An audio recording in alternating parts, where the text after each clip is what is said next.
The Dow suffered its worst first half of the year since 1962, and the S&P had its worst first half since 1970. Financial advisor Jonathan McCoy is here again today to explain how we should consider investing in this down market. Now, Jonathan, how can effective financial planning differ when we're planning for inflation versus recession?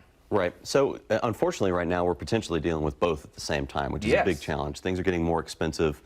It could eventually start to cause a slowdown in hiring at the corporation level where, we could start to see a little bit of a tick up in unemployment and things like that over the next year or two. So less people working, things getting more expensive, that leads to a situation that we call stagflation, which is not great at all for our economy. But from a financial planning standpoint, it's a great time to review your household budget, look at some of those discretionary items. I think that, especially after the last 2 years that we've just come out of, so many people are looking to sort of break out of the shell, right? Get out of the house, go do something.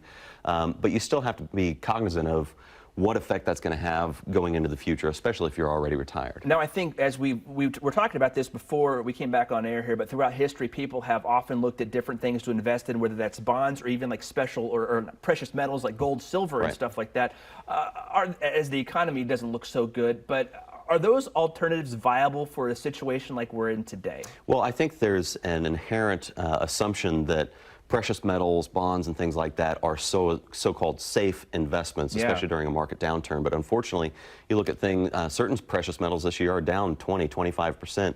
Bonds are down in some cases more than stocks in a lot of cases across the market. So these traditional areas where we think of as more conservative investments or safer investments have really not provided any safety. What we look at are what are the additional or outside of the regular market-based investments, what are the other options as far as structured investments, things that can provide you some guarantees that in the event the market goes through a downturn, you're not left holding the bag. But on the flip side, the market will eventually respond and rebound. We've got to be in a position to participate in that as well. And something interesting you said also is that if we would have invested in gold, 10 years ago, where would our portfolio be now? Yeah, so back in 2011, gold in particular, until today, you'd be down somewhere around 6 to 8% over the last 11 years. So you wouldn't have been getting the returns that obviously that you would have wanted with that back then. Yeah, so you have to look at it from a suitability perspective, what really is your risk profile, and ultimately what are those growth goals going to need to be based on the income that you're going to need, especially in retirement. All right, well, here's a viewer question real fast. This one is from Hannah. Hannah asks, with some experts having declared the current market state as a bear market, how does retirement planning differ in a bear market versus a bull market?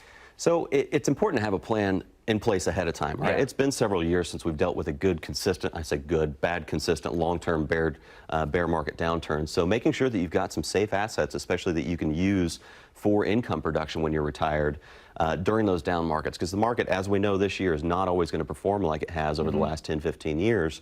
And we've got to be able to rely on something that can provide us that safety and provide sort of a pressure release valve on those stocks and bonds that have really been hammered this year. Pretty uncertain for several of us that are trying our best to figure it out, and that's why we rely on you and your advice. And if you would like to schedule a complimentary consultation and submit your questions, make sure you visit AskOurAdvisor.com or call 816-548-2000. They'll take your questions, even meet with you one-on-one free of charge. And if you include your address, Market Advisory Group will send you a free gift.